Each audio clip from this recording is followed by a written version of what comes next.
Why you keeping me waiting?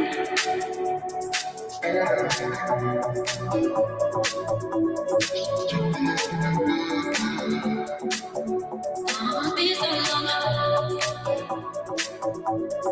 Why you keeping me waiting?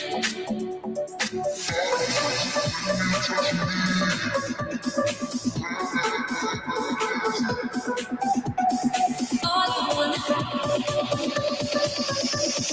is the love from you, babe. Prepare to experience the strongest radio allowable by law. Secrets will be revealed. Myths dispelled. From the studio gym where excuses never apply, it's Superhuman Radio with your host, Carl Lenore.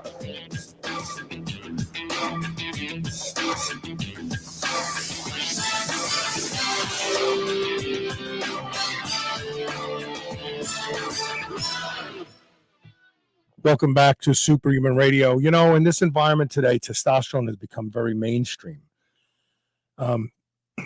17 years ago, when I first started to pay attention and learn, the guy who taught me the most was Anthony Roberts. And it's still true today. Everybody wants to be a testosterone guru. They want to teach people how to get on TRT.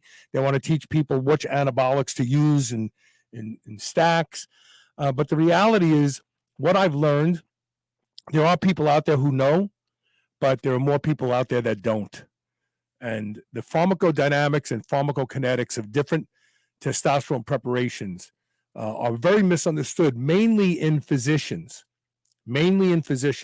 I talk to people who are on TRT with this doctor or that doctor, and when they tell me their doses and their regimens, I think to myself, this doctor doesn't understand how testosterone works, but more importantly, how it releases, and everything from the type of ester to the size of the depot in the muscle affects how testosterone works for a person. And this goes for women too, because women are now on various types of testosterone preparations. We're going to resign ourselves to the injectable testosterone. We can talk a little bit about transdermal delivery, because that's actually an area that I excelled in back in the day.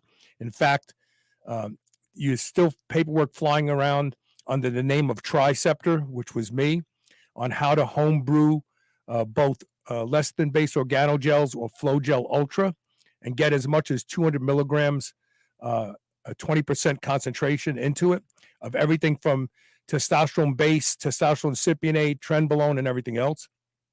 I remember my skin turning yellow when I started to experiment with topical trenbolone, and I smelled like cat piss most days because I was experimenting with transdermals. But we're gonna hopefully.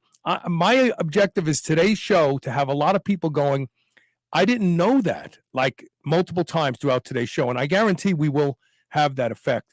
Before we get started, I have to thank my title sponsor, and that's Legendary Foods. Their new sweet roll is amazing. If you're somebody who always wanted to eat a Cinnabon but don't want to crap on yourself, now you can enjoy a Cinnabon-like experience without the calories and the sugar. The sweet rolls come in both cinnamon, chocolate, and wild berry. 20 grams of high-quality dairy protein, 1 gram of sugar, 5 net carbs if you're carb conscious like I am.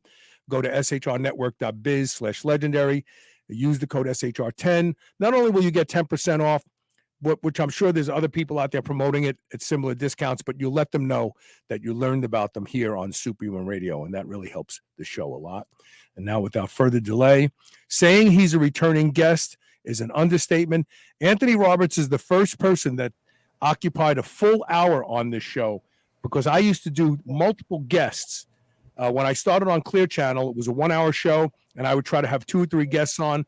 But Anthony, once you get Anthony going, he's such a vast wealth of knowledge that he filled the entire 1 hour show. And that's when I went to just 1 hour, one guest because of him. Welcome back, Anthony. How you doing?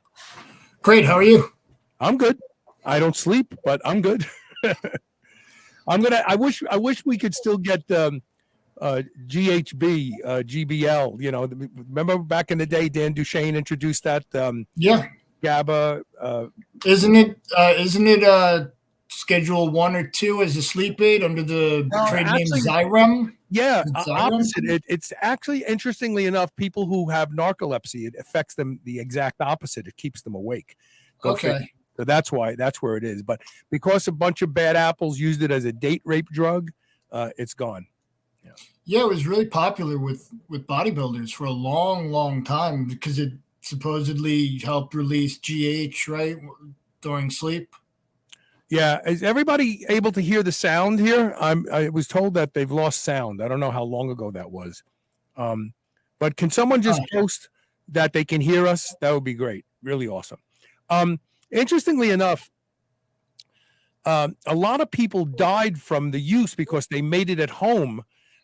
We lost Derek Anthony because of his abuse of that compound. And a lot of guys were, back in the day, there was a over-the-counter product called Blue Rhino, I think it was. Yeah. Remember that? And that's what it was. It was GHB, GBL. And I can hear you. Thank you. Thank you. Oh, I don't know who that is, but Oysen Day is here. Sounds good. Thank you very much, guys. Thank you, O'Shane. Is it am I pronouncing it wrong? O'Shane? I hope I'm pronouncing it right. Yeah, it's O'Shane. I think so. Because it's an Irish name, really, from Ireland. I believe. Yeah. He's got like the I, but normally there'd be an accent over the I to make it more clear over the second I. Yeah. Cool.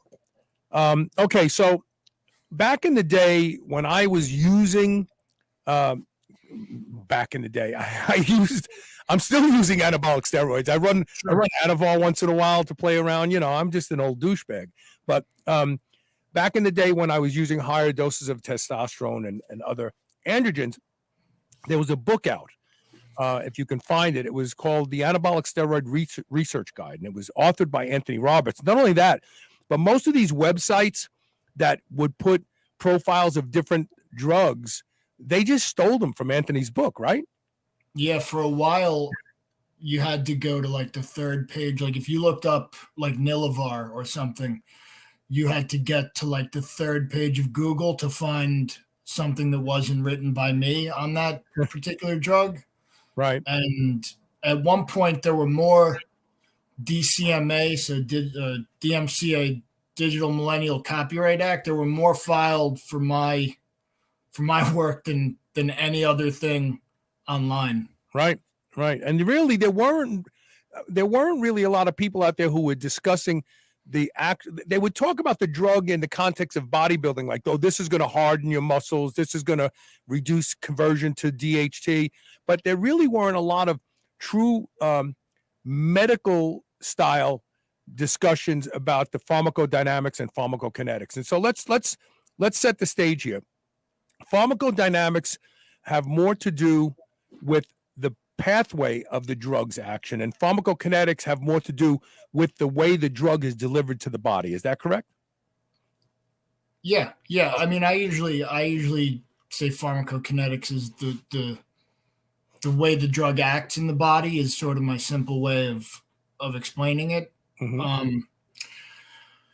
But not to downplay the role that sort of the bodybuilders have had in figuring certain things out about testosterone. Mm-hmm. I mean, they were among the first. If you look at a pre-contest cycle and you look at all the short esters and they say, oh, like the short ester causes less water retention and all this stuff that kind of seemed, I mean, obviously it's going to seem like voodoo because there was no proof. There was just these people it was N equals many. It was N equal. It was an uncontrolled study that was going on within the bodybuilding community. That's true. Yeah. And so really that's why I looked into, like, is there any proof for this? Is there any proof that that you hold less water on short esters?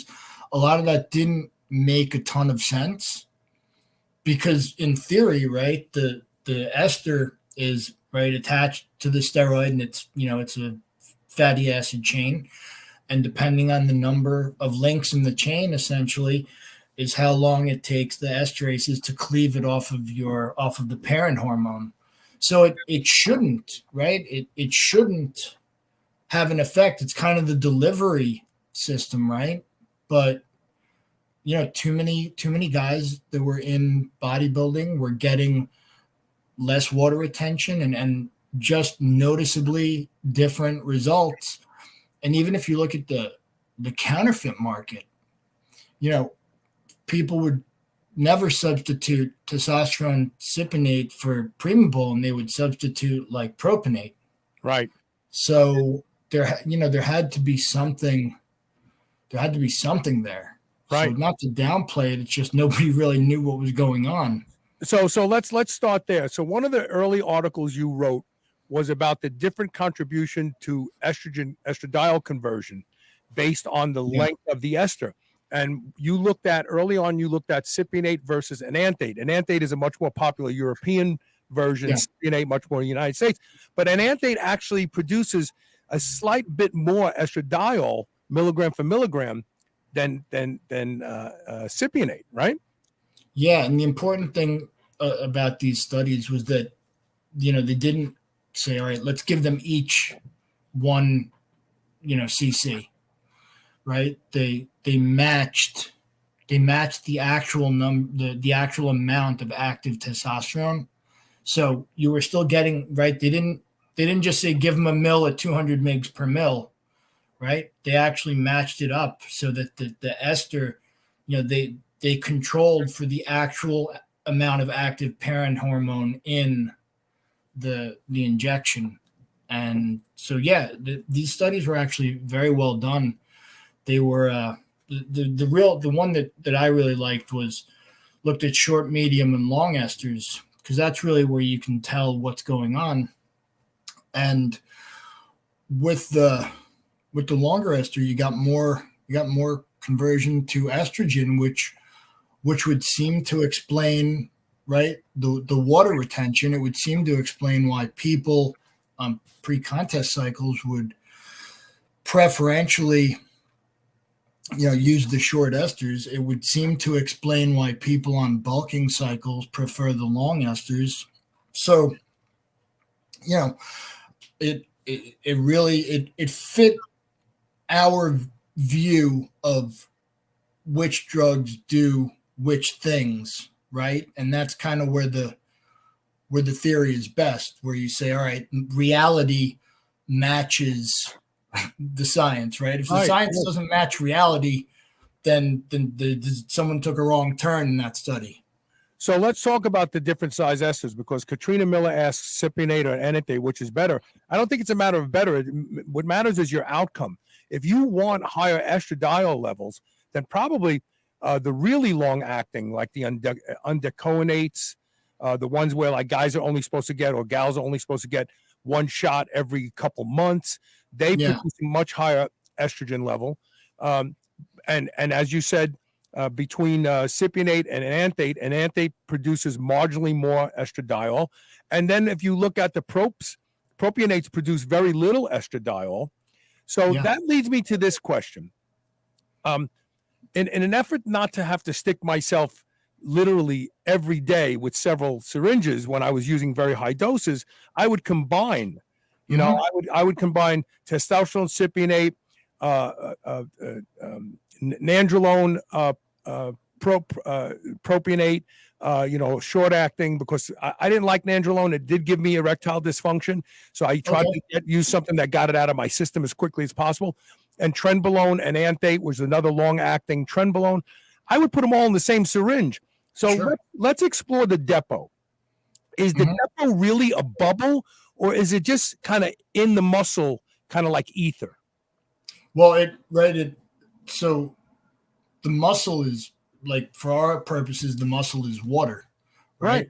And then that's where cleaving happens through hydrolysis. Go ahead. I'm sorry. Yeah. No, that's exactly right. So what you want is, fat is hydrophobic, right? So you get the longer the fatty acid chain, right, the longer it takes to disperse. And that doesn't mean the liquid, the actual liquid you injected takes longer to disperse. Like if you use a long ester, that bubble doesn't sit there longer, right? It just takes longer for that ester to cleave off. But if you sort of look at, for example, nandrolone, right? If you use, so there was a study, and it was we call them the Minto studies. It's Minto et al. Mm-hmm. And what they did was they looked at different doses of nandrolone, and they looked, so when I say different doses, different concentrations in the actual milligram. So they took a 1 milliliter shot, and that 1 milliliter shot had 100 milligrams. And then they took a 4 milliliter shot, and that 4 milliliter shot also had a total of 100 milligrams. So it's the same amount of total milligram per shot, but one is less concentrated. And what they found was that the more, even though the milligrams are the same, the more highly concentrated shot achieved a higher peak plasma level of the active drug. So it's not just the total amount of drug, right? It Surface depends on area, how, so to speak. It's like the surface area. yeah, it's how concentrated it is. Even something that simple, just what, people tend to think, oh, I got a prescription for 800 milligram Tylenol, I could just take 2 400s at the store. And there are slightly different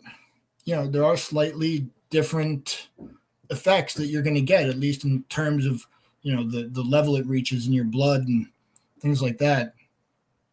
So now let's talk about milligram for milligram. One of the things that I find doctors don't understand is, first of all, they think that the injection is delivered linearly. So if you give a patient 200 milligrams of testosterone cypionate, since it's the U.S. favorite, that somehow there will be a linear delivery of X amount of milligrams for the length of time. But the reality is that 50% of the dose is released within the first 4 days, and the balance over the next 24 days, because there's a 28-day delivery cycle. You reach, and this, all these things I'm saying I learned from Anthony years ago. You reach peak plasma levels in 12 hours of the injection.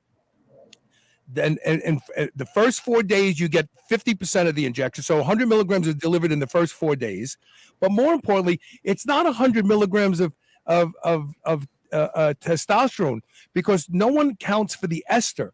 They think that, and that's why a lot of doctors go, well, the average man makes 11 milligrams of testosterone a day. Just give him 100 milligrams a week. He's fine. No, that's not accurate, because about 15% of the dose is the ester. So there's only like 78 milligrams of testosterone per 100 milligrams, right? Talk about that. Yeah. I'm actually seeing, and maybe this explains it, I'm actually seeing doctors prescribe 0.6 milliliters or 0.6 cc's. I'm wondering if that's maybe why. I'm seeing that twice a week, right, for whatever reason. And people kind of, ask me this all the time. They ask, well, should I do twice a week because it produces this different, steady state, this, less peaks and nadirs? And the answer is, how far do you want to take that? Do you think 2 peaks a week is bad, right? Because if your hypothesis is that the more peaks, the worse it is, and the more unstable blood levels, relatively, the worse it is, then why aren't you shooting, whatever, 0.2 every day? Like, right. There's a point where you have to say, it's not worth it for me to rotate a million different injection sites so I can achieve, why not shoot twice a day and achieve the most, right? The 12-hour peak. Now you have perfect blood levels, right? So that comes down to convenience. The other thing I want to mention is I don't actually know, and we don't actually know, I don't think, the studies that I've seen that show testosterone, basically peaks at to say the first 12 hours, and then the decay. So if you think of it as a ski slope, right, it gets to the top right away, and then the decay, right, is depending on ester length, is the less inclined decay, right? Mm-hmm. Mm-hmm. But I don't know that they were checking blood an hour after that shot. I just know that the first time point they plotted was 12 hours. Yeah, that's a good point. Maybe it was 12 minutes later. Right. I mean, I don't know that it's 12 hours. Like, I don't know that they were checking every hour or checking every whatever. Yeah.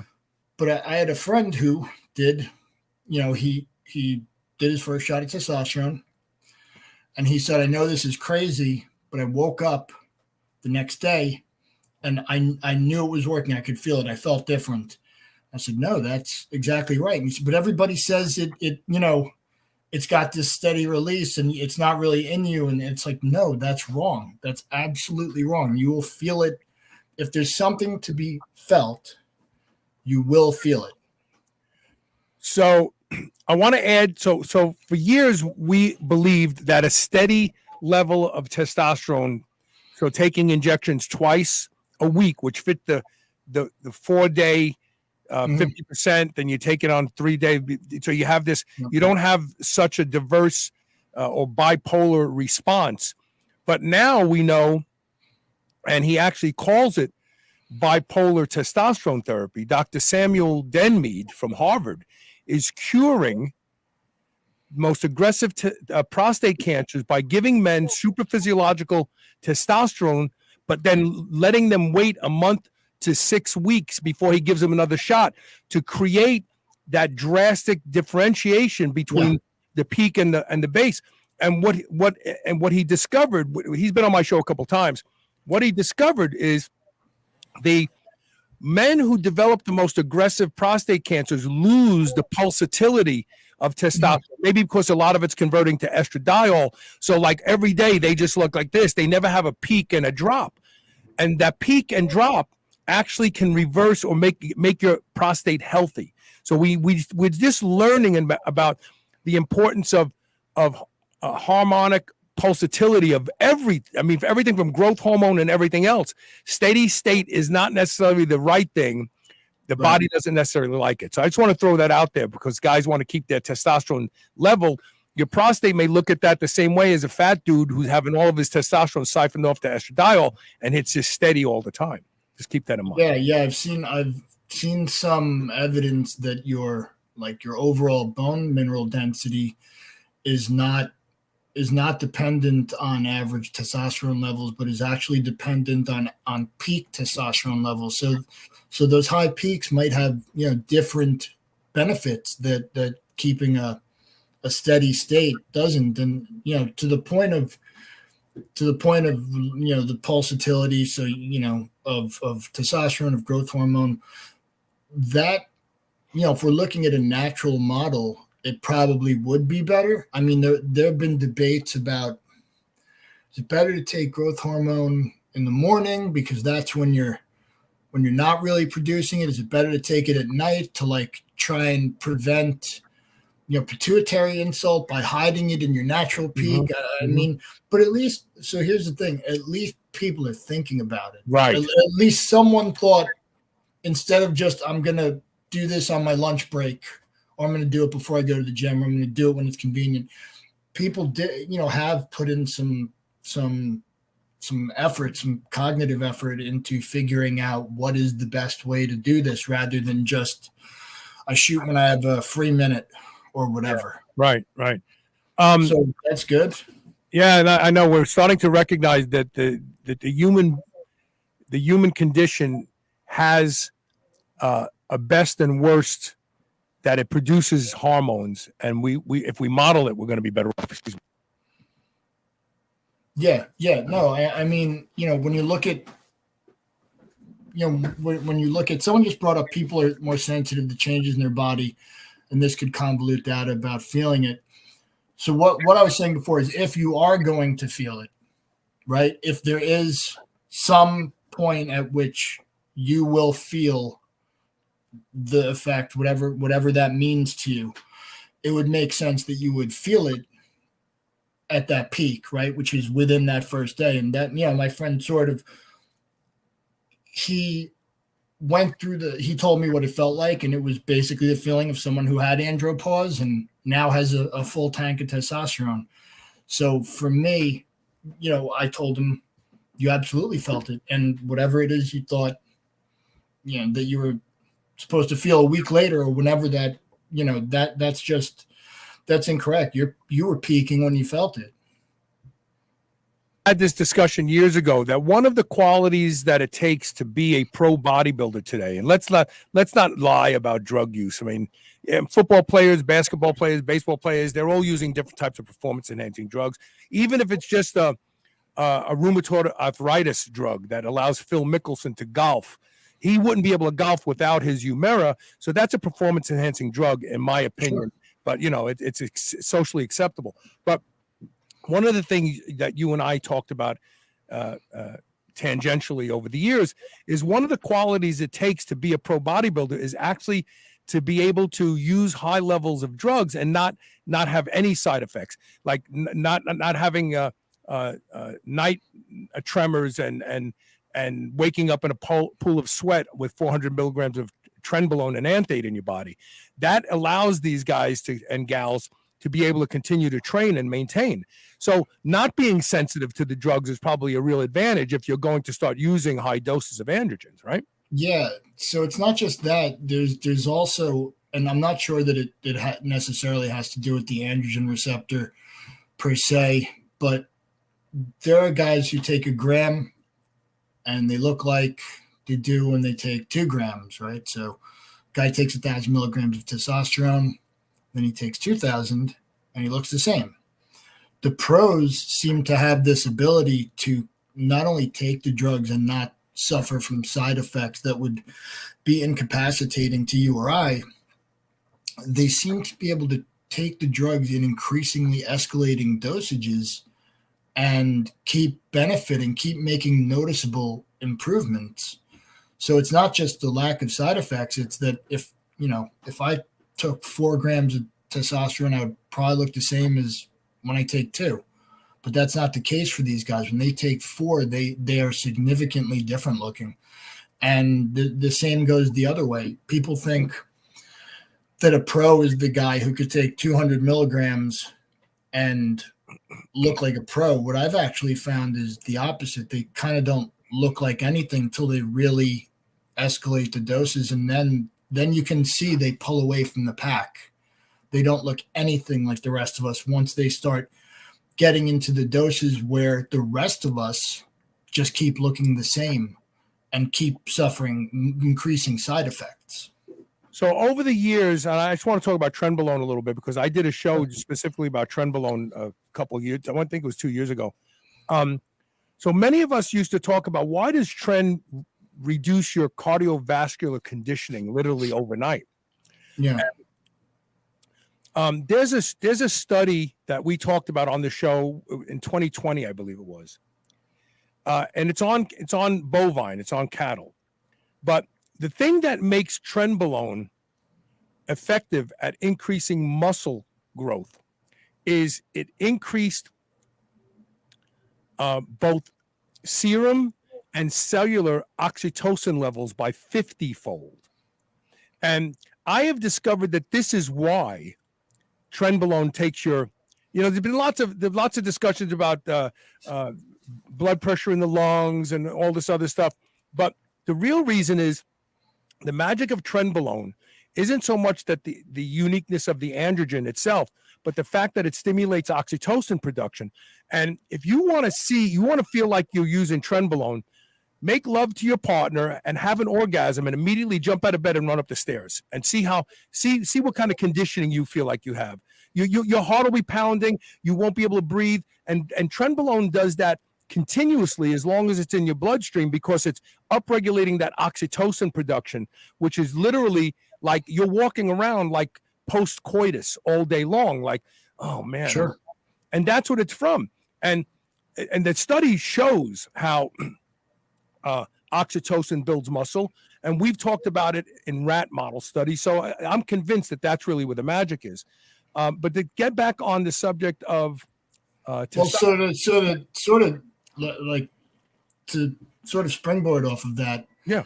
That's, so people obviously know oxytocin is whatever you want to say, the cuddle hormone, or it's the hormone that's released immediately prior to when women give birth to children. It's absolutely flooding their system after they've given birth, and it creates that sort of bonding experience, right?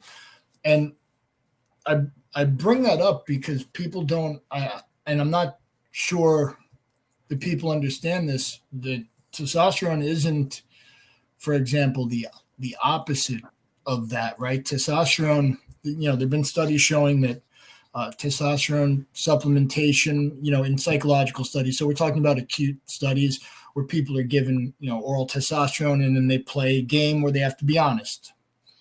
Testosterone makes people significantly more honest, more generous. Yeah. Almost everything.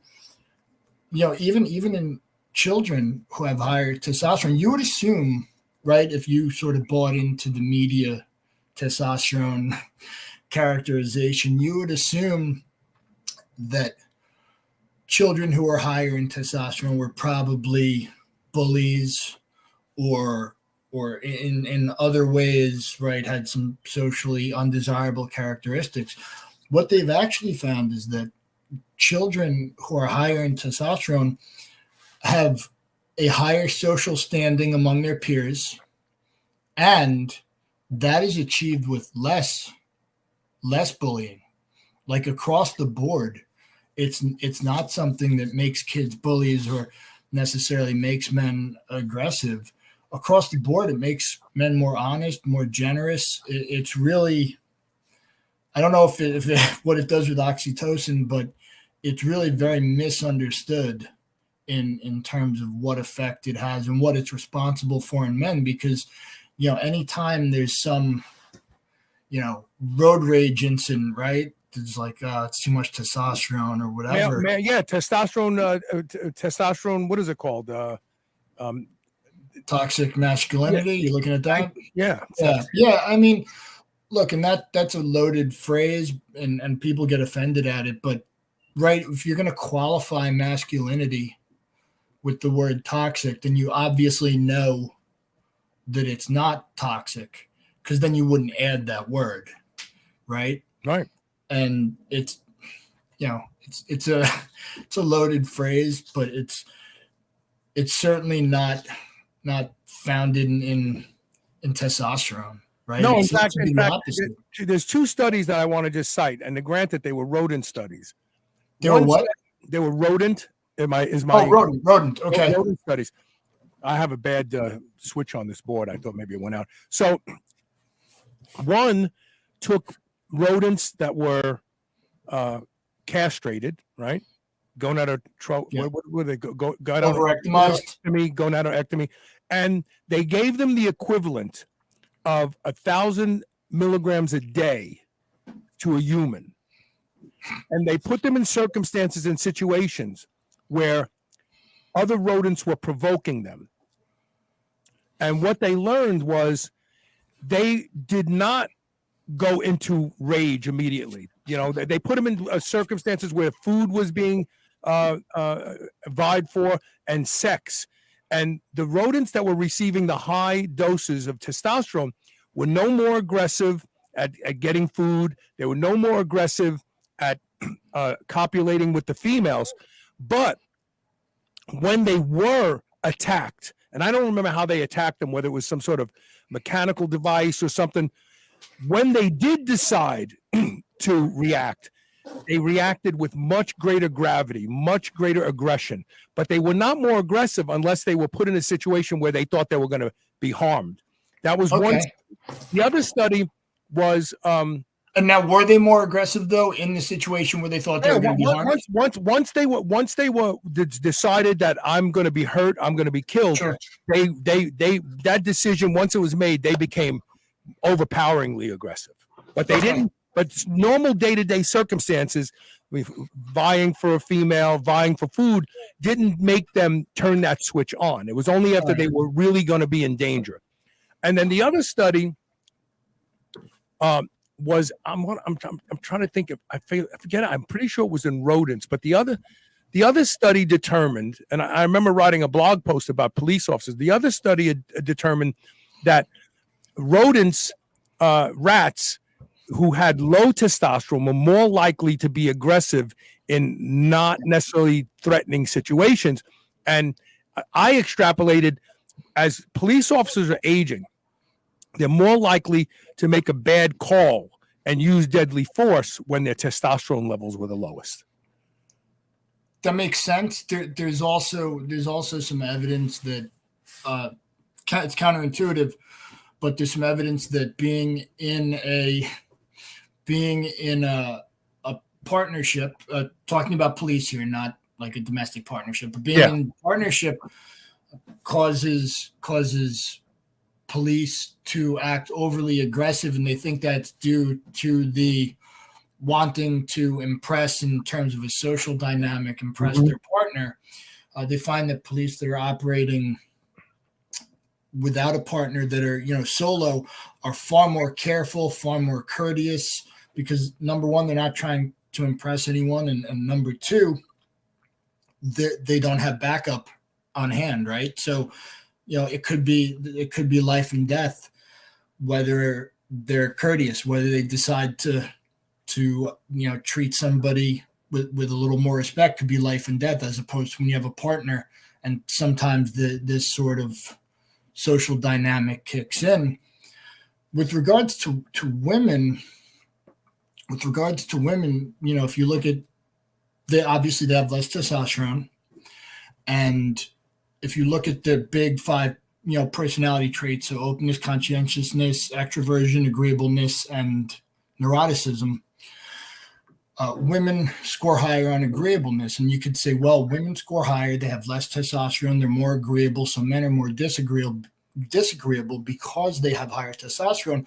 But intra-male studies don't show that to be the case. When you see a guy with higher testosterone, they're not more disagreeable. Right. When you see a guy who's given testosterone, so even using the guy as his own comparator, being given testosterone doesn't make him more disagreeable or score less highly on the agreeableness scale.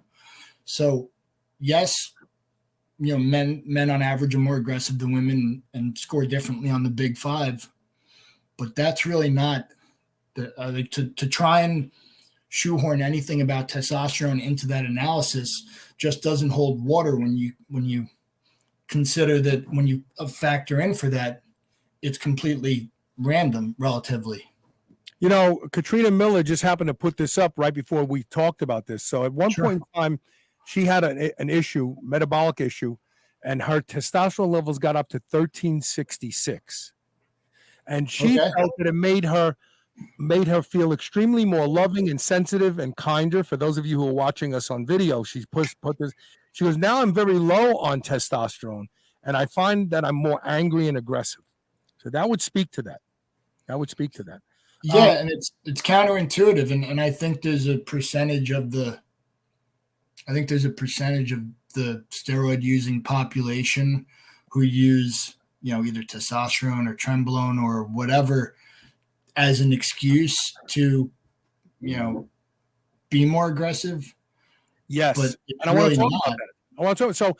So during my divorce, which you and I communicated a lot when I was going through my divorce, and I was really being financially and emotionally destroyed by the judge who oversaw my divorce, and I was using the highest levels of androgens. I was using 3.4 grams of androgens a week. And if Roid Rage was a thing, I would have killed everybody. I would just went, jawhead crazy, and I would have started killing people. But instead, I was calm. I was relaxed. I handled it and moved past it. And every week I was being challenged by the judicial system in one way or another. My ex-wife was lying and saying that I was driving past the house all the time. So I just moved out of the state. It's like, I didn't take it personally. And if Roid Rage was a thing, now my opinion about Roid Rage is this: if you're an asshole, if you're the guy who wants a big dog because you want to be threatening to people, if you're the guy who always gets drunk and then gets into a fight, well, yeah, you'll probably become a bigger asshole on androgens, but that's because you're an asshole to begin with. Yeah, in the studies, it's really interesting because, so actually, I read 2 studies, and I want to bring the other one up just to give people an idea about why you should read the whole study. So it was Harrison Pope. Okay, so I recently read a couple of studies by Harrison Pope, and people might remember him from Bigger, Stronger, Faster, Chris Bell's movie, and he's a Harvard, I think he's a psychologist, and he couldn't, instead of saying, testosterone or steroid use or whatever is not related to these aggressive tendencies, he said, well, it's related, but I have no idea why, and I can't predict who it's going to happen in, and I can't tell you exactly what's going on. It's like, yeah, the conclusion is it is related, but you can't figure anything out. The conclusion is it's not related. Right. And so I then read this other study where he was staking the claim, I saw it referenced, and he was staking the claim that kids, high school kids, were tricking doctors into prescribing testosterone for them through telemedicine. And I said that doesn't ring true. So I looked at his study, and his source was just the media, just reports in the media say this is true. So he repeated it as true, and that's not just bad science. That's not science. Not science at all. And we have a lot of that. The media publishes a bullshit study article, and then organizations looking for bias-derived proof of their bias will use that as, and that's not science. It's not science at all. No, and a lot of these people are, I guess, by default, dedicated science writers. But what they do is they get the press release, right? So when they discover like a new galaxy or whatever, they just put out a press release, and nobody reads the paper. They read the press release because that's an easier way for a science journalist to do their job. And it's really not any way to do journalism also. And when you could come up with, right, resveratrol is a great example. And really anytime we cure cancer in rodents, like that's great. If you were a rat, you would never have to worry about cancer because we've cured it like 1,000 times, right? Resveratrol cures cancer in rodents. Right. Those are the kinds of claims that make headlines, and then everyone forgets about them. And, these guys get away with doing some pretty shoddy work sometimes, the bad ones, right? The bad journalists do some pretty shoddy work and just repeat the press release. And that's the easiest thing for them to do. You know what? We need to take a break. I have a question from Richard Miller I'll post on the other side of the break. And I want to talk about a guy who I interviewed in 2007. I can't think of the kid's name, but remember the kid who committed suicide and his father started an organization? Yeah, Taylor Hooten. You interviewed Don Hooten. Yeah, I want to talk about that because I had him on the show and I needled him good, no pun intended. Sure. So I want to bring that back into the.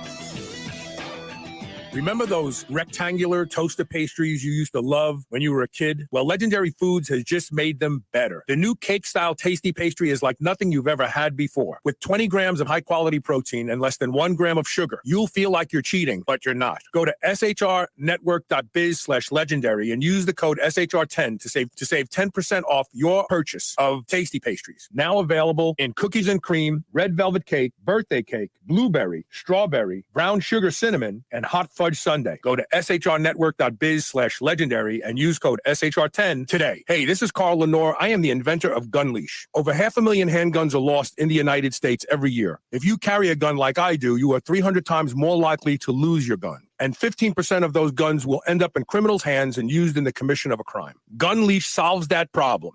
Gun Leash is a patented, no-tracking proximity device the size of a postage stamp. It will alert you as soon as your gun is outside of your range, so you can never leave your gun behind. To learn more and to be notified when Gun Leash is available at the end of January, go to gunleash.com and get on our mailing list. Gun Leash. Never lose your gun, never leave your gun. Hey, guys, it's time to change your f***ing underwear, and it's time to change to Sheath.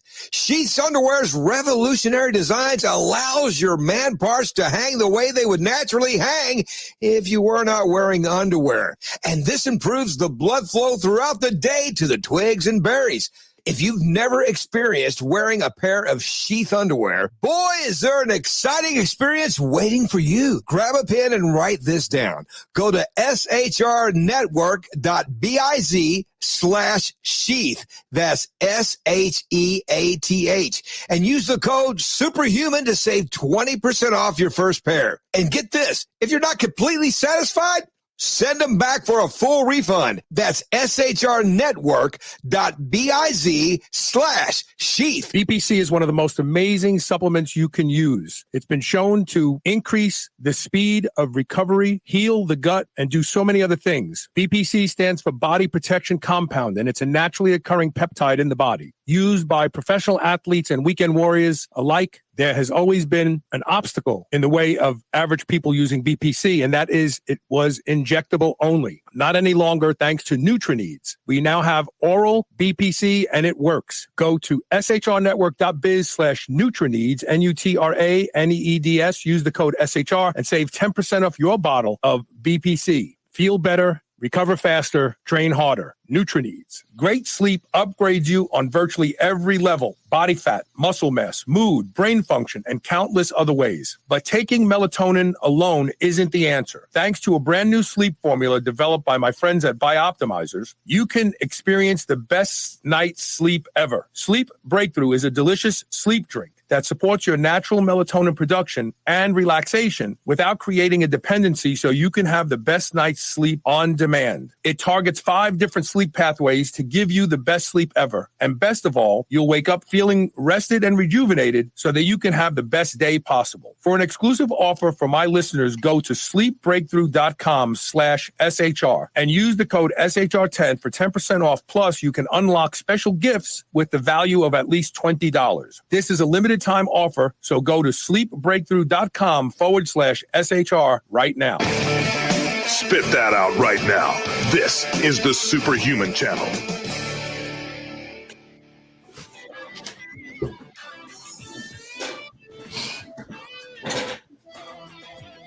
I think I'll be on the air for maybe another 3 months, and then that's it. And you bitches are going to miss me. You'll see. You may not think so, but you will. Okay, so let's answer this question for a guy who not only listens to the show constantly, but shares it with everybody he knows.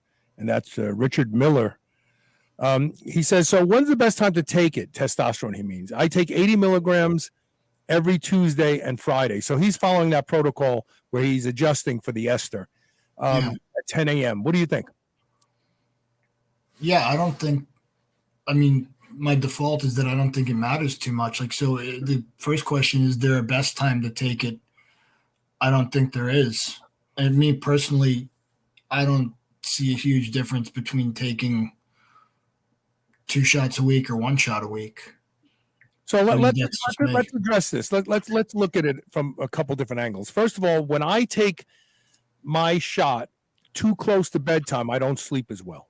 And that's probably because the natural... Oh, the adrenaline. Well, it could be, but it also could be that... So I've stayed up enough now because I've been having sleep problems from stress. That's what it is. Around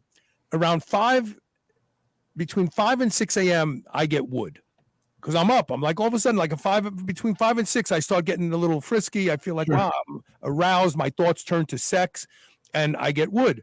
So I've determined that the natural pulse of my testosterone is around 5 to 6 a.m. So if you want to emulate and respect even a modicum of pulsatility, even though you're not going to have maybe one little peak for every 4 days, I would take it in the morning because it's more likely to be produced in the morning. That's just my own humble opinion. And I was working with Justin Kirkland. Do you know Justin Kirkland? I don't. So I'm working on a daily injectable testosterone preparation, but it's been put on the hold because I'm so deep into these two projects right now. But it's in an aqueous vehicle, not an oil, so that you literally will have a peak immediately after the shot, which wanes away in about 12 to 16 hours. So it doesn't interrupt your HPT drive to want to produce testosterone during that 5 a.m., 6 a.m. magic time. But we know that testosterone likes to be pulsed daily. That's the way it does when you're a kid, all the way till you start having jacked up issues. So I tend to believe morning is best. Just this, even though it's not great, because then you're going to have a peak for the next 4 days and then another peak for the next 4 days. I think shooting it in the morning, at least for me, because it does stimulate me if I take it too close to bedtime. I always chalk that up to just, obviously shower, right? I mean, my protocols that I shower before I inject. I don't just like wipe the area with alcohol. So I shower, I make sure I'm clean. Yeah. And it tends to keep me awake just because of the maybe the ritual, or maybe the actual fact that I'm sticking a piece of metal into my body. Mm-hmm. It just tends to keep me awake. It still makes me nervous. Yeah. All these years later, I mean, there was a period of time where I was injecting my hips and my quads literally every other day. And that's no fun. It still freaks me out even to today. I put it off. In fact, I haven't had a shot this week because I'm not sleeping well. I've just keep putting it off because I really don't like doing it. But with that being said, the next question from Richard Miller is, does TRT make you retain water? It doesn't have to. It depends. Yeah. I mean, for me, like, and this goes back to the ester thing, you're going to gain more on the long esters, but you're also going to usually hold more water. Mm-hmm. And you're usually going to suffer more HPTA insult. But most people don't find, for example, that they need, like, you really never hear of someone using propionate and needing an anti-estrogen. Right. It's much more common with the long esters. So if Richard's using a long ester, then he's going to be holding far more water than his friends that are using propionate short esters. And that doesn't mean you should start taking an AI, because what men don't understand is men develop Parkinson's disease at a 5-fold rate faster than women until women go through menopause. Estradiol is not an enemy. And I know bodybuilders want to, I remember when ATD was popular, guys would take like a dose. They couldn't get an erection for 4 days.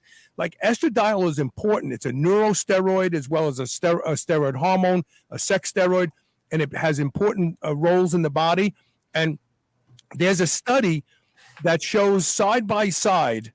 It was a double-blinded washout study where they gave older men testosterone only, and they watched the fat loss, and then they gave them testosterone in a mild AI, like not an aggressive every day, a half of a milligram of anastrozole, and the guys actually gained fat.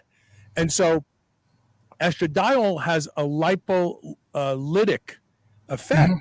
So don't go, we got to get it. I got to take an AI because I'm gaining water. You can do other things, high dose vitamin C, make sure you got enough zinc in your body, and you can get some of the aromatase not to act on your testosterone. The other thing is lose body fat. What do you think? Yeah, and so I would add that, depending, because some people, myself included, are over aromatizers. So some people might need somewhat of a high dose to keep estrogen in the physiological range. Other people, so I'll use the people that get the pellets injected. So if you're getting testosterone pellets injected, it's, as far as I understand it, wildly unpleasant. And if you're, what they do is they look at your testosterone level and they say, all right, well, it's below this point, right? You're nearing hypogonadal range. We're going to reimplant. If you're taking an AI, you're going to have higher testosterone levels, right? And AI with testosterone means, if you think of the testosterone like a river, right? And then it can flow off one way into estrogen. Well, if you put a dam on that, then it stands to reason you're going to have more in that main river, right? And less in that branch. So some people will use the AI to postpone their next shot. And it stands to reason, if you're really needle phobic, then you could probably use the AI to, not have to shoot once a week, but again, that depends on where you are, what's your reason for that? I would hate to see someone wreck their blood lipids because they're scared of needles, right? There's a lot of bad things that can happen if you abuse AIs, and you do find people anecdotally, especially pre-contest. There's a reason all the pre-contest guys use AIs. I mean, you wouldn't, and they use the harshest ones they can get, right? So you wouldn't discount the ability of the AI to stay lean, for example, or stay leaner. And the other thing is, when we look at certain AIs, and I'm thinking here of Examustain. So Examustain is an aromatase inhibitor, but it is actually just an anabolic steroid. So when you take someone, they're using an Estradiol, right? They're using Arimidex, versus someone using Examustain, or it's also called Aromasin. You're talking about a guy who's using an extra steroid.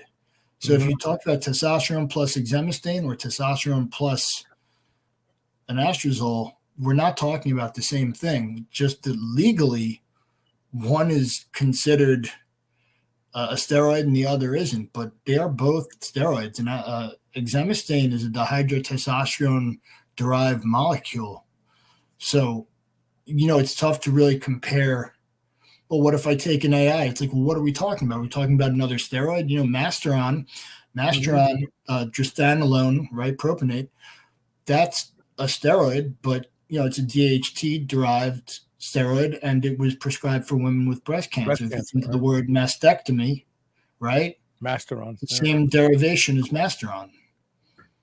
So so what I've learned is fairer skinned people tend to aromatize and darker skinned people tend to 5-alpha reduce.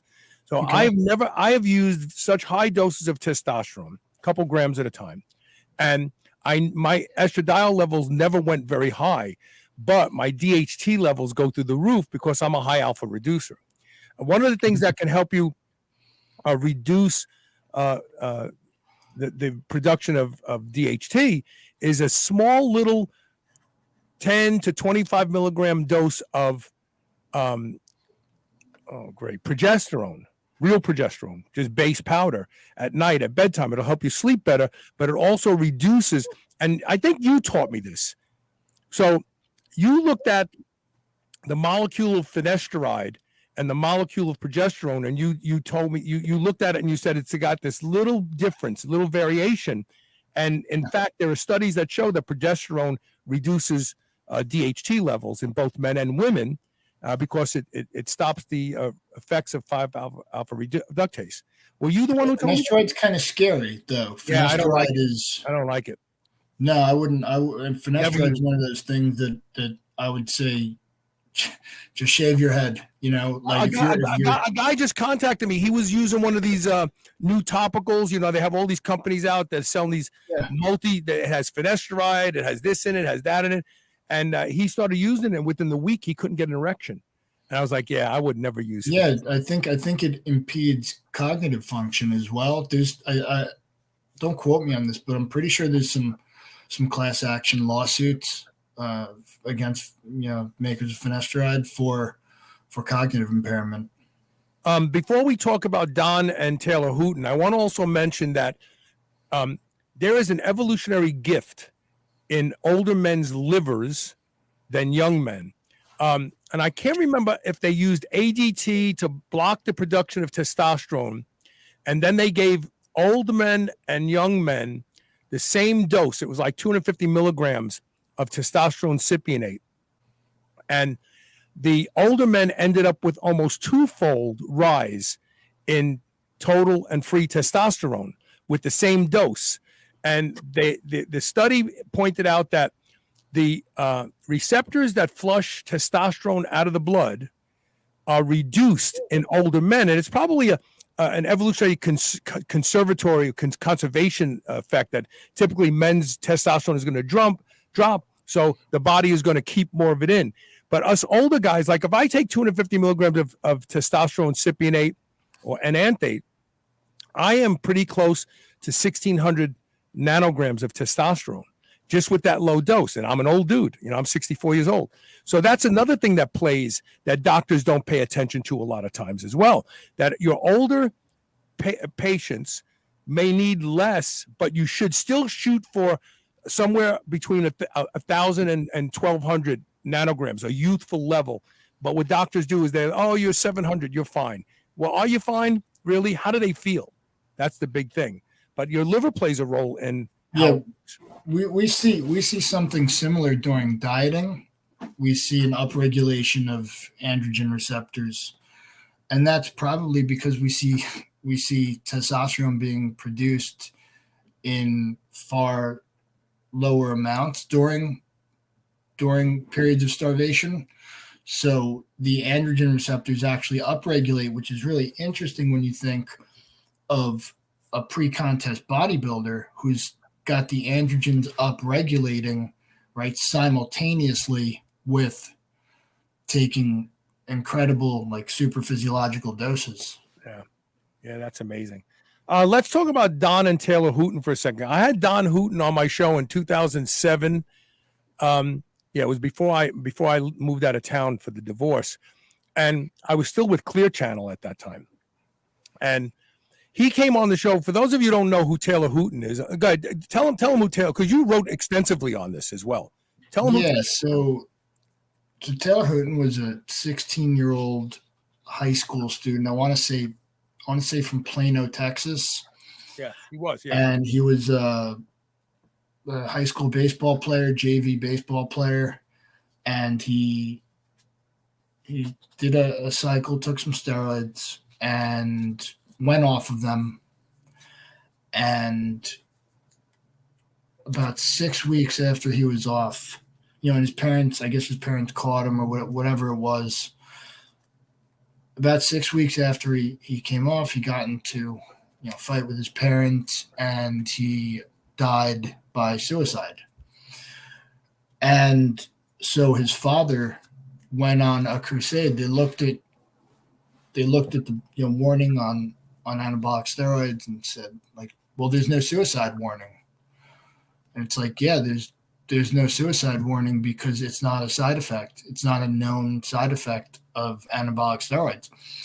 And he was like, no, like, my son killed himself because he used steroids. Like, it's obvious. He used them and then he killed himself. Therefore, he must have suffered this side effect that isn't in any of the literature. So he kind of made it his life's mission to get that side effect listed, or to get the psychological concerns that he had that happened in his personal life that were his own tragedy.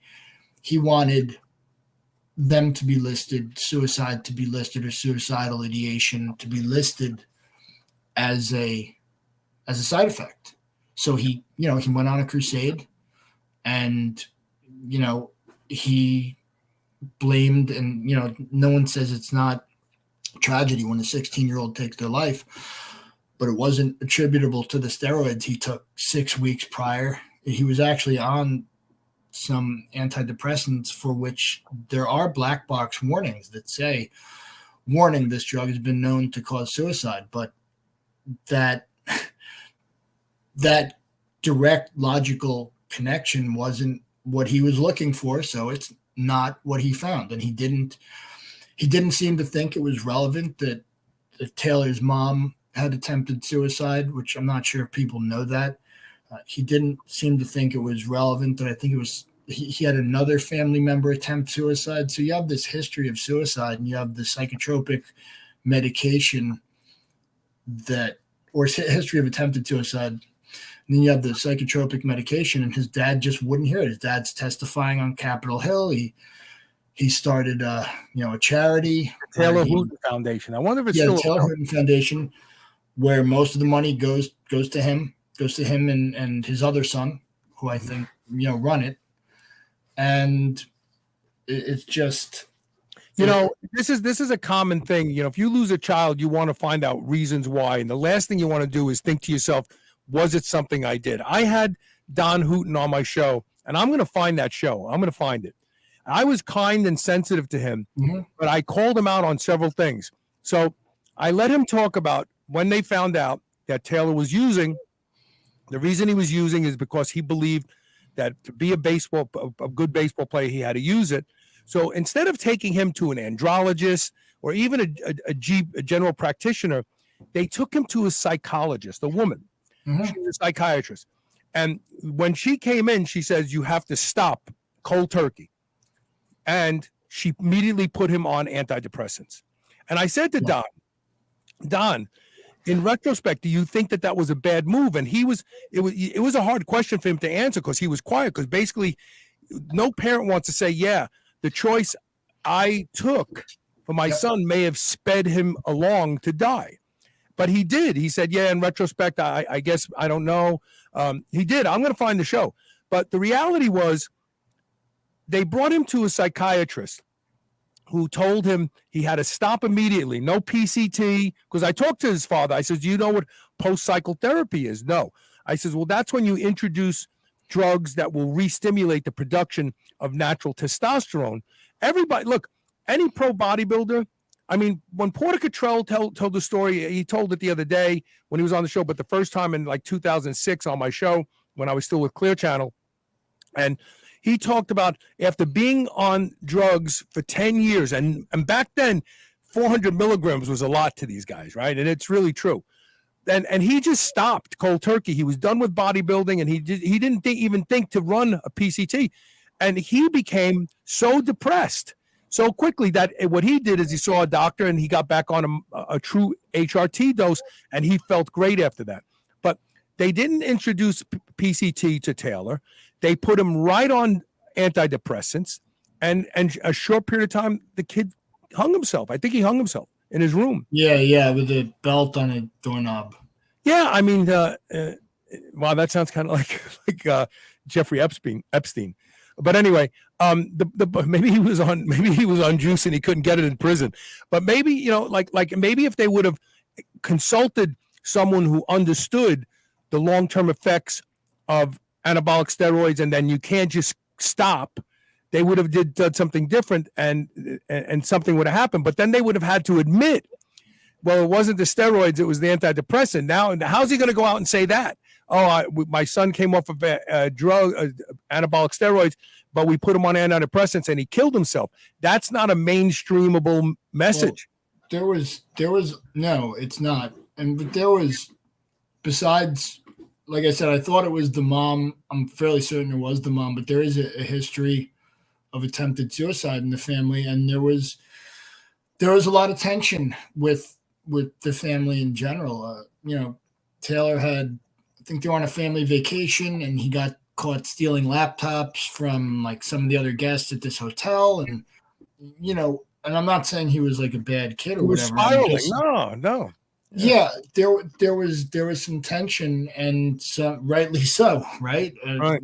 There was some tension between he and his parents for some stuff that he did, and he went on steroids, and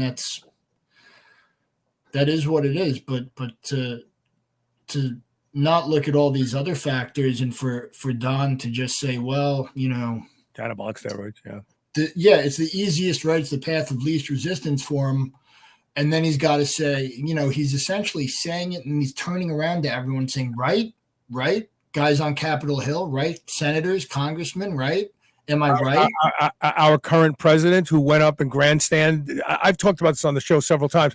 When Joe Biden went up to talk about the dangers of anabolic steroids in pro baseball, he said in front of Congress that he would have been a pro baseball player, but he wasn't willing to do the drugs. I'll never forget that. Yeah, well, look, the truth is that he was not a good baseball player. And to be frank, neither was Taylor Hooton. He was a JV player as like a junior. He wasn't particularly good. Joe Biden wasn't a particularly good athlete at anything. He wasn't, despite his memory of being a spectacular athlete and a spectacular, student and being in the top part of his law school class. You're the one who broke that story before anybody back in the day. When he testified, you're the one who went and looked up and saw that he graduated at the bottom of his class. Well, so there's a bit of a there's a story there, right? Because you're not gonna graduate in good standing when you get kicked out for plagiarism. So, like he had been caught plagiarizing, some essay for law school or some law review article, and so once that happened, if they let you back in and allow you to finish your degree, you're usually not going to finish in the top half of the class, which is, a lot of times they tell you have to take a semester off. So, then you're not graduating with your class, right? You're too far behind to graduate with your class. You end up with like a weird October, like graduation date. So it's a big deal. But as far as him being some kind of star athlete, he was barely ever a starter at any sport, much less a guy who, if he only had done steroids, would have surely gone pro. Maybe a lot of guys remember themselves that way, though. I don't know. Maybe that's not unique to him. I've certainly met a lot of people who almost went pro as an athlete. A lot of guys who almost did a lot of things, far more than I think actually almost did those things. Look at that. Katrina Miller says Jill Biden, Dr. Jill Biden, was my teacher, and she got angry when someone brought up her husband's plagiarism in class. She was a very nasty person. The law school plagiarism, or the time he plagiarized one of his stump speeches? Because he actually plagiarized a stump speech from a guy in England. He took it was on the House of Commons. I remember that. Yeah, it's very weird to try, because it was very personal. It was like, my parents were coal miners kind of a thing. It's not the kind of speech you can just, without, it's not the kind of speech you can just give without personalizing. So it's kind of weird. So here we have another testosterone TRT question from Justin Crossley. He says, I'm on TRT 1.1 Monday, 1.1 Friday. I guess that's milliliters. I'm assuming it's 200 milligrams an ml. So 2.2 a week. I feel fine. My doctor says it's too high. I asked what is normal range, 300 to 600, he said. My blood is thick, but I feel absolutely. Well, you can donate blood. There's other things you can do, like take a baby aspirin a day. That'll change the viscosity of your blood. But here's the interesting thing, Anthony. This is what I hear a lot. Doctors just want to get guys into the 300 to 600 range because of all this tomfoolery that high testosterone levels are dangerous. Meanwhile, young guys don't die from any effects of their high testosterone. But more importantly, let me juxtapose this logic against another one. So if I go into my doctor and my fasted blood sugar is 165, is he going to give me drugs just to get it down to 125, which is pre-diabetic? Or is he going to give me drugs to try to get it all the way down to, 60, 70, 80, which is considered good for fasted blood sugar? No, he's going to want to get me down to 60, 70, 80. If with this logic, he would say, okay, you've got type 2 diabetes, you're 160 to 180 is your fasting, 125 is pre-diabetes, we're just going to get you down to 125. That's the same logic that they're using here.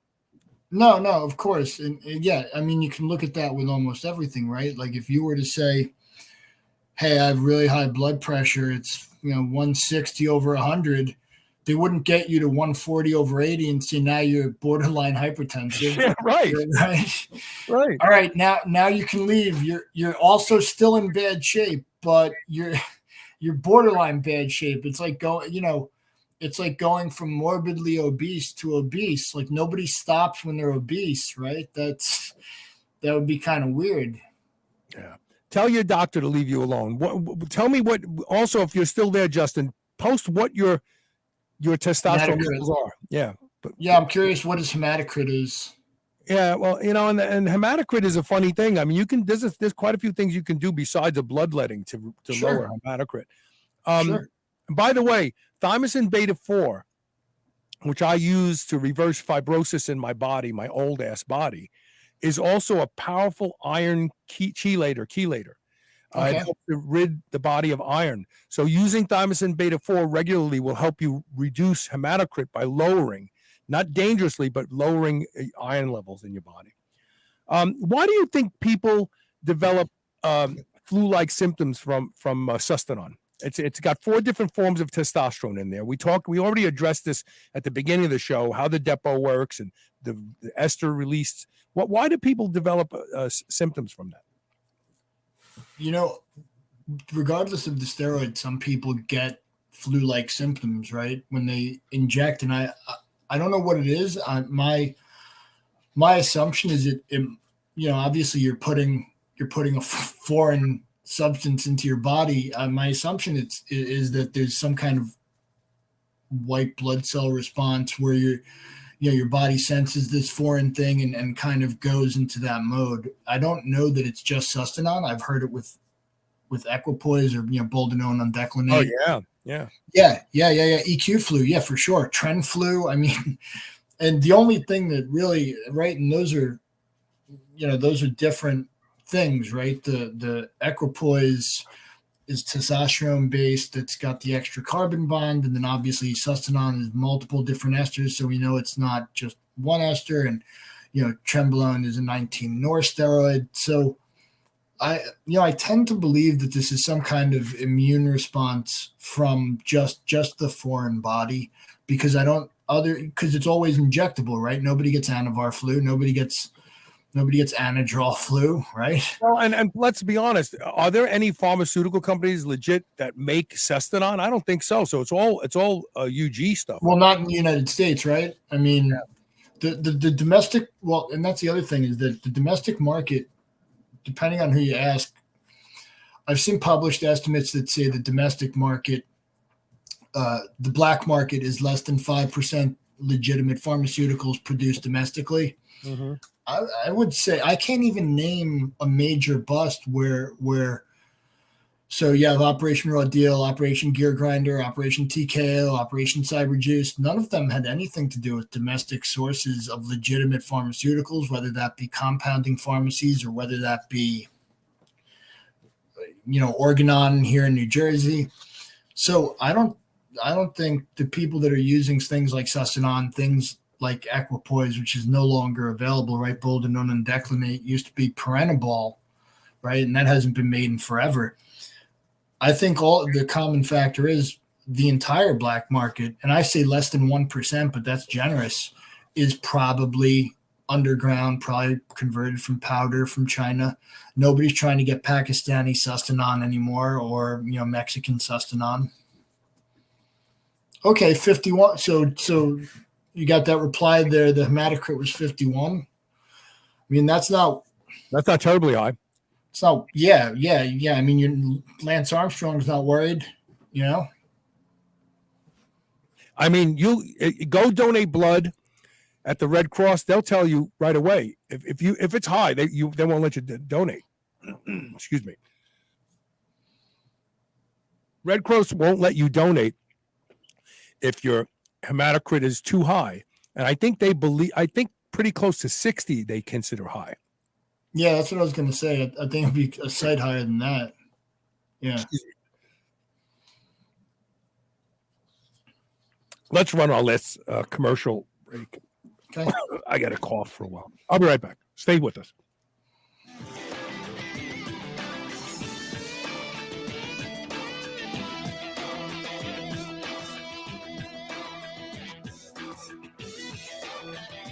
Merrick Health is a premium telehealth platform that connects customers with partnered providers from the comfort of your home. Merrick provides concierge service with your very own patient care provider as your health advocate. You'll go over all your needs and goals, from improving sexual function, hair loss prevention, increased muscle, fat loss, and overall improved performance. Prescribed treatment options can be ordered and shipped directly to you if you meet the requirements, all from the comfort of your home. Go to shrnetwork.biz/Merrick Health. That's MAREKHEALTH, and order your comprehensives and get 10% off with code SHR. Don't forget to add the lab analysis to have results reviewed with potential over-the-counter supplements or treatment recommendations. That's shrnetwork.biz/Merrick Health and use code SHR at checkout. Or order your own desired labs with code SHR and get 10% off your first lab order. Dogs should be powered by fat and protein, not carbs. That's why Visionary Pet makes low-carb, ketogenic dog food for dogs of all breeds and life stages.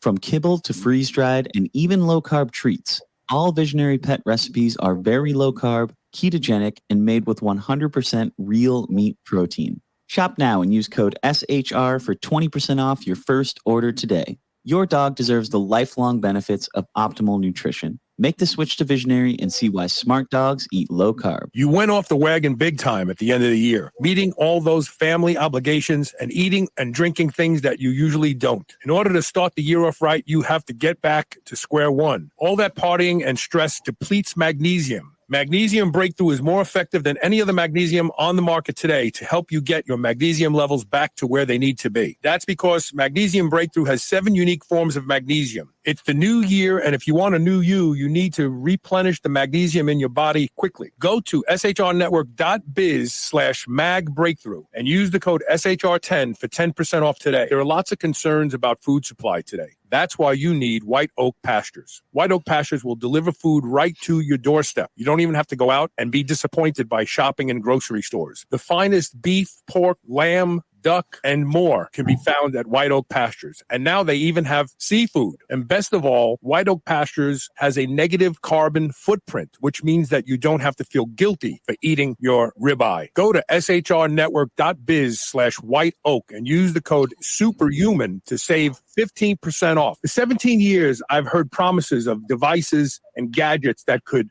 eliminate chronic pain. I live with chronic pain. I live with sciatic nerve pain. It varies from just annoying to debilitating. I love to ride my motorcycle. I ride it every day if I can. And obviously, my motorcycle doesn't treat my lumbar spine good. I got the Kylo patch and I promised to give it a try, but I got to be honest with you, I thought it was bullshit. But I did what I was instructed. Find the right spot over the pain. You'll feel the pain start to go away. Leave it there and go about your business. And I did that. And that day, I got on my motorcycle and I rode for about 3 hours. It was a Saturday. I came home that day, got off my bike and had no back pain. That's rare. In fact, it's impossible. How could that be? Well, the technology is legit. And I can tell you right now, if you give Kylo a try, you'll find that you don't have to live with chronic pain. Check it out. Go to shrnetwork.biz/GoKylo. That's GOKAILO. Use code SHR30 for 30% off. This is the Superhuman Channel, where brawn and brains finally meet.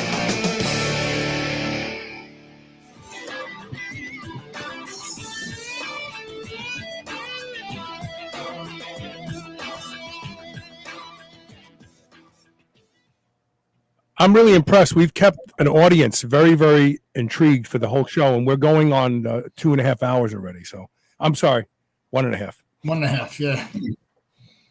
So let's see here what I didn't get to ask yet.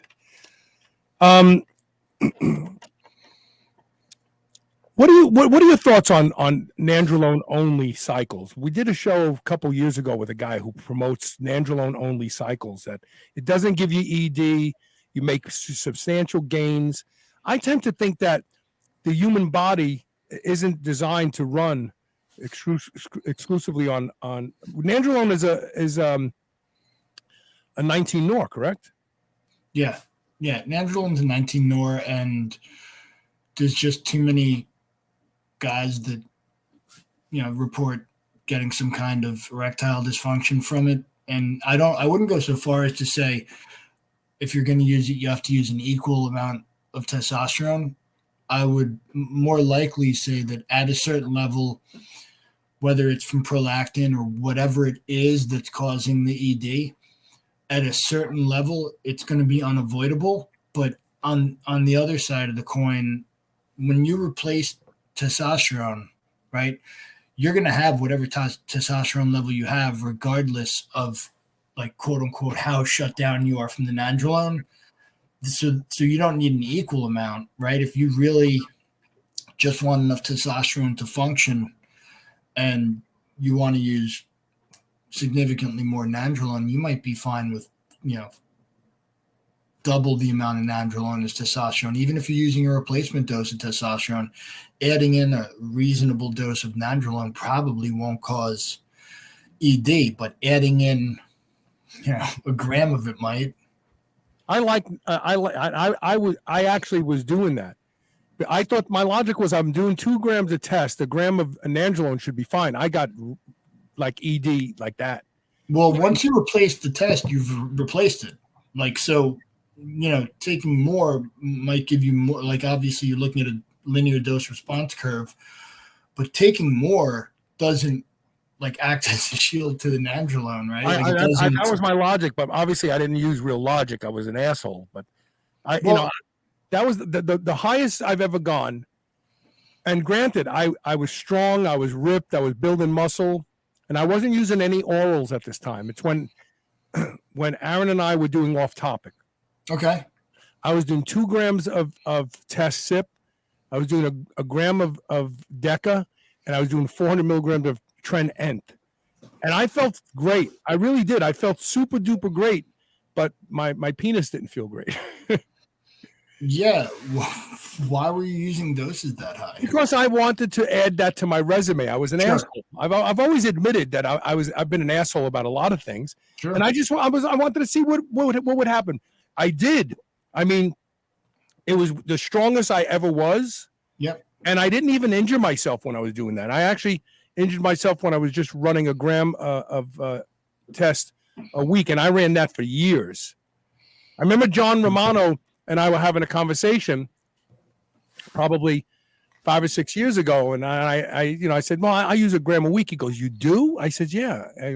For some reason, he thought that was at my age. I'm not a pro bodybuilder. I train like a power lifter. I just wanted to be strong, and I was always strong.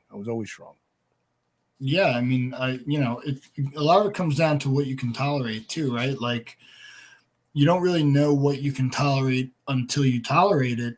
But at the same time, if you can handle your alcohol, right? If you're someone that has experience with other chemicals, whether or not you're someone that gets knocked out when they have half a Benadryl, right? You kind of have a feel for what your body is able to metabolize in general. I lost the sound.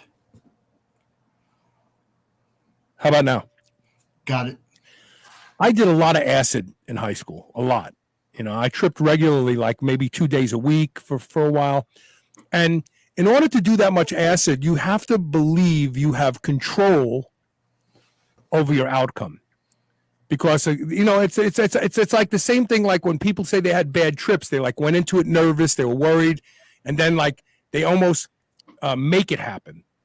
And so when I started doing high levels of drugs, of performance enhancing drugs, I was convinced that I was going to be okay. And I kind of feel like that has the ability to allow you to moderate, not mitigate, but moderate the effects. Because I did have this sleeplessness when I added Tren Ent into the plan. I did have these night sweats. I did suffer from, like, I used to go, when I was in Arizona trying to stay away from the divorce, I used to walk the mountains, like Camelback Mountain and stuff like that. And once I added the Tren Ent into the picture, that had to go by the wayside. I just didn't have to. I was huffing and puffing. Really? Yeah. Okay. Yeah. Okay. Yeah, so, but I kind of feel like I always believe, like, I've done lots of Quaaludes. I've done Tunol, Secanols as a kid. In high school age, I tripped a lot, and I always felt like I was going to be okay because I could handle it. That was my mentality, and I kind of feel that has something to do with it as well. But so wait, so So walk me through that. So you were hiking, right? You were taking walks in. I was hiking with this girl. You know, Okay. technically I've been out of the house for a couple years already. And Sure. so I was hiking with this girl like every day, and it was fun. And then I introduced the Tren Nth. Oh, okay. So just to restate what I'm hearing, you were hiking with a girl. It was fun. You introduced Tren Nth, and then you stopped hiking with the girl that you were having fun with. Yeah, because I couldn't keep up with her anymore. It was like huffing and You could puffing. have stopped the trend. Yeah, but Nth, how long does it take for the Nth to get out of my body? 3 weeks? You know what I mean? I mean, that's one of those things where, like, so people will say, "I'm taking this. What should I take?" Because of the side effect, and I'm like, "Don't take the thing." No, I get it, and I'm admitting I was an asshole. I just, I wanted to see what it would bring, and it brought great strength. I mean, I have respect for Tren. I used to say Tren takes your body hostage. You may not want to do the work, you may not feel like you're going to do the work, but all of a sudden you do the work. Oh yeah. No, when you get to the gym, it's not letting you go. You're going to do it. That's what, and that's when people talk about the benefit of aggression.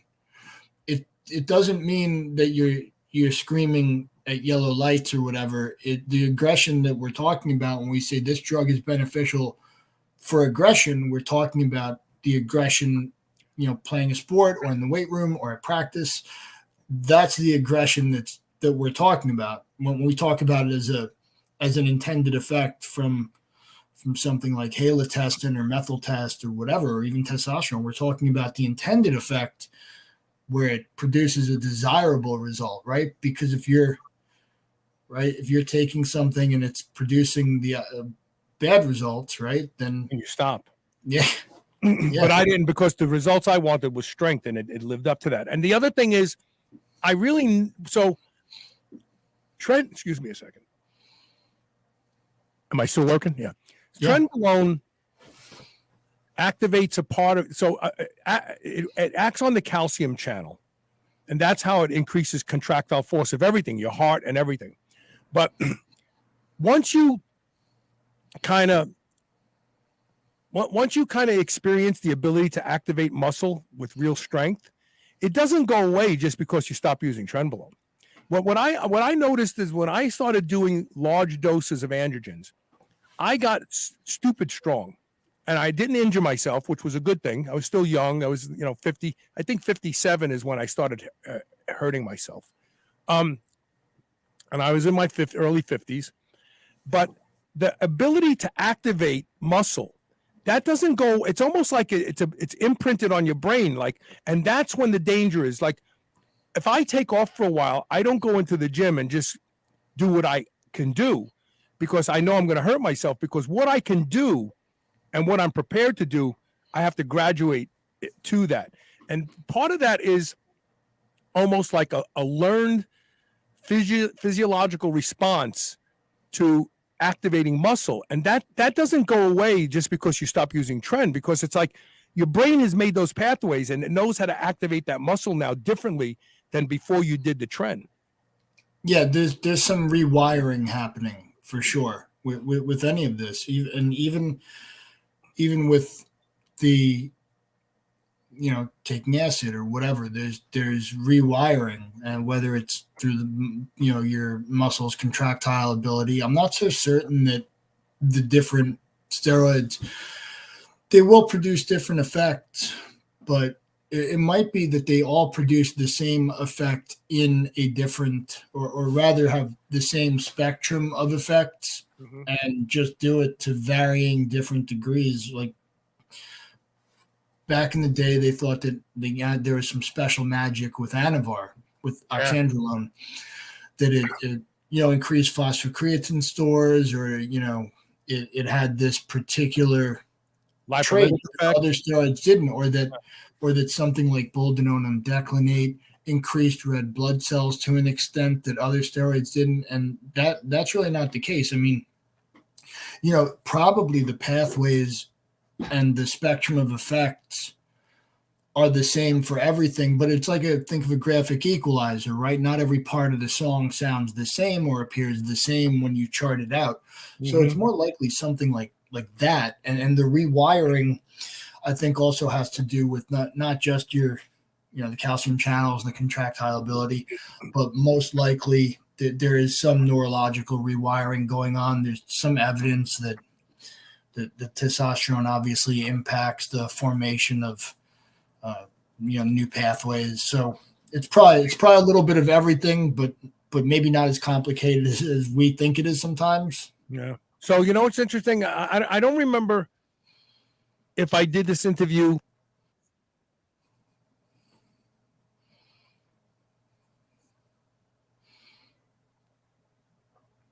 Sounds out again. I interviewed a physician who went to jail because he took patients that didn't respond great to testosterone, maybe because of aromatization or changes in cholesterol, and he was giving them just 60 milligrams a week of trenbolone and antate. Okay. And he went to jail. Yeah, I remember him. Yeah, he was fighting it for a while. He was fighting that case for a while, and eventually he had to plead guilty.